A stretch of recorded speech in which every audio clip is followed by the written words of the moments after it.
Exercise 23, question number 1. Question is, which of the following fractions are in simplest form?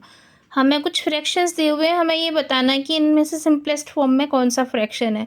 तो इसके लिए हम क्या करेंगे, सबसे पहले देखेंगे कि जो हमारा फ्रैक्शन का न्यूमरेटर डिनोमिनेटर है, अगर उन दोनों के अंदर कोई कॉमन नंबर है तो उस कॉमन नंबर से हम डिवाइड कर देंगे, और अगर कोई कॉमन नंबर नहीं है इसका मतलब वो फ्रैक्शन हमारा ऑलरेडी सिंपलेस्ट फॉर्म में है। तो सबसे पहला क्वेश्चन है 21/40। इस फ्रैक्शन के अंदर 21 न्यूमरेटर है, 40 डिनोमिनेटर है। इसके दो मेथड हैं, या तो आपको टेबल पता हो कि किस टेबल के अंदर ये दोनों नंबर आते हैं, या फिर आप क्या करेंगे, इन दोनों नंबर्स के फैक्टर्स निकालेंगे, then common factors find out करेंगे। उस कॉमन फैक्टर अगर 1 आ गया दैट मीन्स 1 है तो HCF 1 होगा, तो कोई भी नंबर इसमें कॉमन नहीं है। अदरवाइज अब यहाँ पर ये जो दोनों नंबर हैं ये ऐसे हैं कि इन दोनों के अंदर कोई भी नंबर कॉमन नहीं है, तो ये जो है सिंपलेस्ट फॉर्म में, तो ये आंसर सिंपलेस्ट फॉर्म में आ जाएगा, यानी ये फ्रैक्शन सिंपलेस्ट फॉर्म में है। Second part 24/35।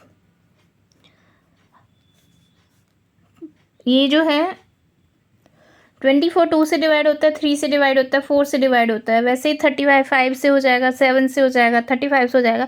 लेकिन इन दोनों के बीच कोई भी एक ऐसा कॉमन नंबर नहीं है जिससे दोनों नंबर डिवाइड हो जाएं, तो ये भी हमारा सिंपलेस्ट फॉर्म में है, सिंपलेस्ट फॉर्म। Next is 15/20। अब 15 और 20 जो है 5 की टेबल में आते हैं, तो हम इनको क्या करेंगे, 15/20 डिवाइड, जिस नंबर से ये डिवाइड होते हैं 5 से डिवाइड हो रहे हैं तो 3/4, तो ये सिंप्लीफाई और हो पा रहा है। इसका मतलब क्या है कि जो 15/20 है ये हमारा सिंपलेस्ट फॉर्म में नहीं है। हमें सिंपल ये आंसर करना है कि ये सिंपलेस्ट फॉर्म में है या नहीं, तो यहाँ लिख देंगे it is not in simplest form, it is not in simplest form. First 3 part तो मैंने इस तरीके से एक्सप्लेन किए हैं कि किसकी टेबल में आते हैं। हम दूसरा मेथड भी देख लेते हैं बाकी 3 क्वेश्चंस में।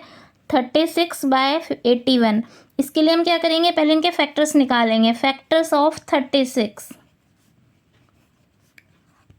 के फैक्टर होते हैं 1 2 3 4 6 9 12 and 36। In the same way we will find out factors of 81। 1 3 9 27 81। अब इन दोनों में हम देख रहे हैं कि दोनों के में 3 भी कॉमन है, 1 कॉमन है, 9 कॉमन है। दैट मीन्स क्या है कि ये 9 इनमें कॉमन आ रहा है। Common factors of 36 and 81 are 1 3 9। तो जो 9 है वो सबसे बड़ा फैक्टर है, तो ये दोनों नंबर 9 से डिवाइड हो जाएंगे, यानी 9 से भी हम इनको सिंप्लीफाई कर सकते हैं। आंसर मिलेगा हमें 4/9। इसका मतलब क्या हुआ कि ये जो नंबर है ये सिंप्लीफाइड फॉर्म में नहीं है, तो हमारा फाइनल आंसर हो जाएगा it is not in simplest form.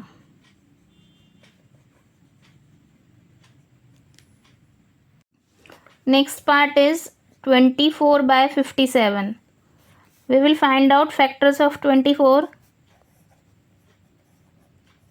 Factors of 24 equals to 1 2 3 4 6 8 12 and 24।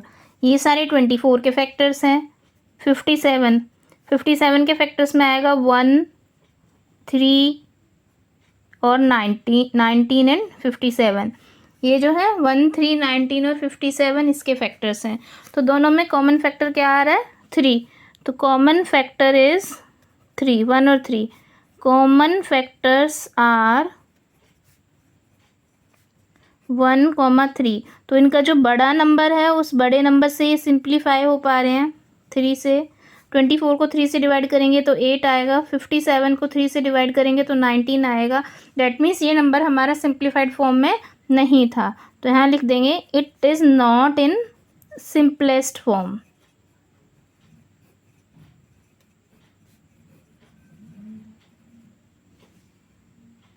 And the next part is 28 by 39.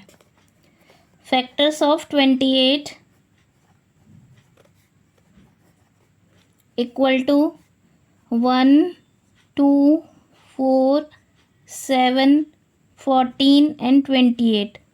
39 के फैक्टर्स होंगे 1, 3, 13 और 39। तो हम यहाँ देख रहे हैं कि इनका जो कॉमन फैक्टर है वो सिर्फ 1 है। Common factor equals to 1। आगे देख रहे हैं कि कोई भी नंबर कॉमन नहीं है, सिर्फ 1 दे रखा है। तो जब कॉमन फैक्टर 1 होता है इसका मतलब वो ऑलरेडी सिंप्लीफाइड फॉर्म में है। तो हम यहाँ लिख देंगे 28 by 39 is in simplest form. Video अगर अच्छी लगी हो तो लाइक, शेयर एंड सब्सक्राइब करना ना भूलें।